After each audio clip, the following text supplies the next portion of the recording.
What about family? I have had a certain set of parents, siblings, or whoever, even the husband or the spouse for that matter. Were they related to us in our past life, or will they be related to us in our future life? Because I know of this individual, an enlightened individual. His current wife was his sister in his previous birth. Tell me more about this. This can happen. Let me first explain to you how we are related and how souls move in their soul group. Okay. I want you to think of concentric circles. Okay. Center, then maybe 5-7 circles around. Okay. You are in the center, right? So self is in the center. People who are close to me, my father, mother, brother, sister, maybe they are in the outer circle, just second circle. Then my neighbors in the third, fourth circle. That way the circles are there. Okay.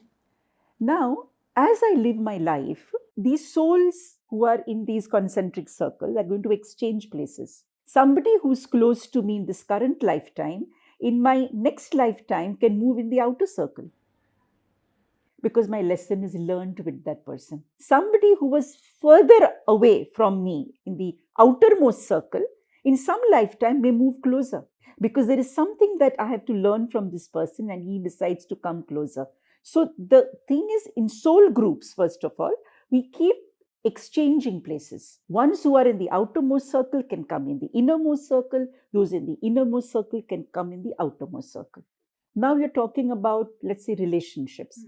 Somebody is my father today, can be my brother tomorrow.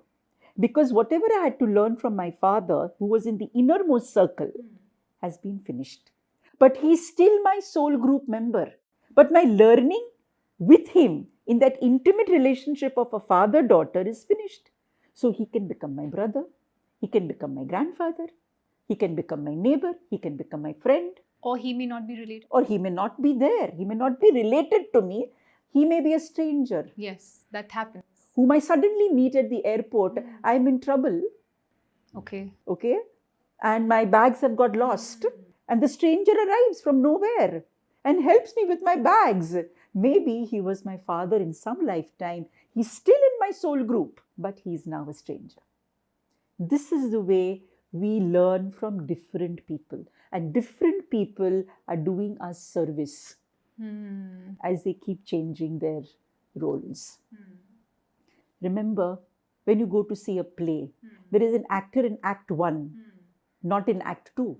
Somebody has come in Act 2, is not in Act 3, and somebody is there in Act 1, Act 2, and Act 3. Yes. This is how life is. They say life is also like a school, This earth school is like this. This is what happens. And how much time does the soul or the being spend between two births? This is very interesting, actually. I have seen people who will tell me I'm born immediately out of revenge. Suppose somebody kills me, okay? And I'm filled with rage and revenge. Will I be able to think? No. Will I be able to use my intellect? No. So if I'm not able to use the power of discernment, I'll be born immediately. I won't even know which womb I'm getting into. Yes. Because my idea is to get to this person. And that is why you have people who will have such rage and revenge against a person. That person even doesn't know why he's having rage and revenge towards me. Some souls will possibly be born a little later, maybe after 2-3 years. Like suppose I have lost a child and I want this child desperately back. It will take me 1 year or 2 years to get this child back. No? So the soul may return back a little later. And some souls who are quite advanced may come back after 100 years. Oh. And some may come like Lord Krishna. When there is pralaya. So from 1 second to 100 years. 200 years, 200, 300, 1,000. Vishnu has 2 come yugas in, maybe. Vishnu has come in how many avatars? Across yugas. So if Lord Vishnu could come in so many avatars across yugas, we are just mortal beings. Let's say I'm a woman today. Was I a woman in my previous birth and will I be a woman in my future birth? So gender changes. How? According to lessons that you have to learn. So I'll give another very interesting example, okay, of a man who came to see me. He did not tell me he was gay. Okay. But during the session, he experienced himself as a woman delivering a baby. And he was shouting in pain because somebody was cutting him open. So some C-section was taking place and the baby was being born. And now this baby was stillborn.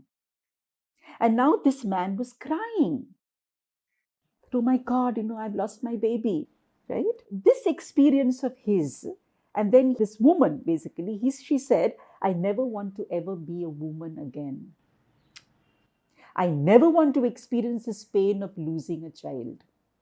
So that means she's rejected the gender of being a woman. So in this lifetime, the soul has taken a male body because the soul doesn't want to experience a woman's body, because a woman's body means maybe she'll get married, she'll have children, she'll have responsibilities, so many other things, right? So it depends on the lesson and the trauma that you're carrying, which will decide on the gender that you're going to take. This also reminds me of a very sweet Buddhist story. A lot of monks during Buddha's time longed to connect with Buddha the way the women could. And so a lot of them came back as women in their next birth. Correct. If you enjoyed watching this content, you can watch the full in-depth video on the Body to Being podcast hosted on Shlloka YouTube channel. To continue watching shorter pieces of this content, you can subscribe to Shlloka Clips on YouTube. Don't forget to like this video and follow us on Spotify. Pranam.